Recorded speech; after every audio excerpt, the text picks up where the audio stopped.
Hi, this is Andy. Welcome to the first Kaiju Corner video review. Today I'm going to be looking at a figure called Stingy Jack, which is in the line between Circus Posterus and Tomenosuke.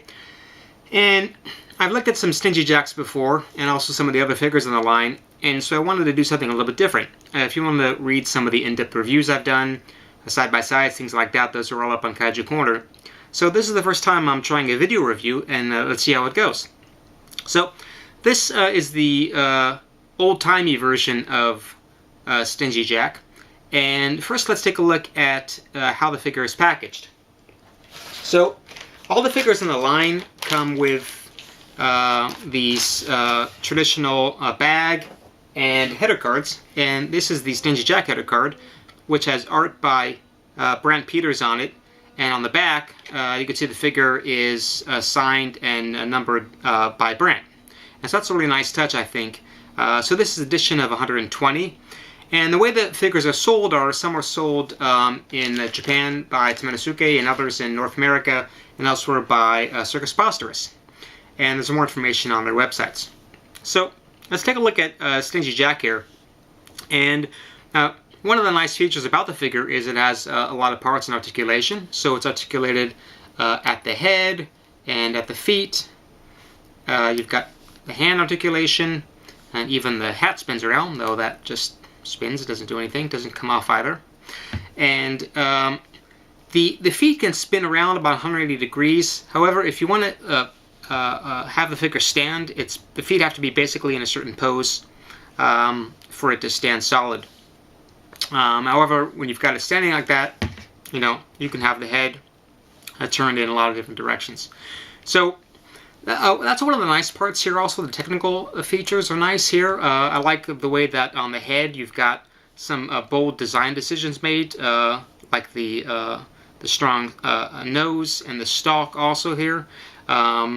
And I think it gives a lot of character to the figure, even though sometimes when you've got very strong features like that, it can have issues in the production process, especially with clear vinyl. So I think they pulled it off really nicely that way. The figure was sculpted by Mirak Toy, who is a fantastic sculptor. He's got his own toys also, of course, like the Dragon Bodhisattva, and a lot of collaborations with Realhead and whatnot. So Circus Posterus and Tomenosuke put together an excellent team to make this figure, and there's a lot of things to like about it. One of the other things I think also is the paintwork. I think they did a really excellent job, combining free spray and mask work. You can see there's mask work on the eyes, also on the cigar, and also a couple of other parts. But also you can see the free spray here on the body and on the head. And this particular figure here, it's got a really nice lame glitter style clear vinyl body, very subtle, but it works really nicely in combination with the free spray and the mask work also. And so one of the things I think they've done with the line very successfully here, particularly with I think Stingy Jack and a couple of the other ones, is they've given a lot of thought to the way that the colors are put together. And so it's not just how many different versions can we make, it's what kind of color combinations will go right with the character, and that's very difficult to pull off. And I'll show you what I mean here, because here's one of the Stingy Jacks, and let me pull in a couple other ones here that have come before and give you a sense how a few different versions here come off with they've got their own very different feeling to them, and that's hard to pull off. When you've got a character with a couple of different spray versions on it, and not just making it look like they've just swapped colors or whatnot, but giving them all their own distinct flavor and character. I think it's a testament, I think, to the design work that went into it, the careful planning on that, and also to the strength of a character when you can have a lot of different versions of it, and also each of them can be distinct and unique and very nice in its own right.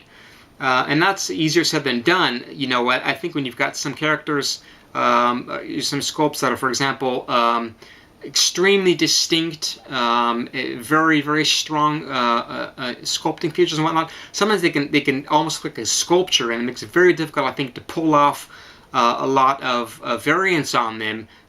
But you know, when you've got, you know, soft vinyls like this one here, Stingy Jack, for example, you know, just one of the things often you'll see in figures like this is they'll be a bit smoother in some places, and so it won't be you know, too heavily sculpted, and that I think allows for a lot of variant, I think, in the spray work and the way that you can design different versions of it. And so sometimes some of the most successful figures out there, like for example Reelhead's Chaos, have got that kind of special nuanced sculpting to them that I think allow for a lot of variation in different versions of them. So, okay, so that's a look here at the old-timey Stingy Jack, and you can see it from some of the different angles here. Spin it around here, and you know, this frill is really nice here also, I think. Also goes together really nice, I think, with Brandt's art. We've seen his line art, you know, on his site, on Circus Posterus site there. You could take a look at that. And I think it's also a really nice way also when you have that kind of line art that can accompany, you know, this type of figure. And you can see here with the figure next to its header card here how successfully they pulled off, I think, a 3D realization of Brandt's 2D art.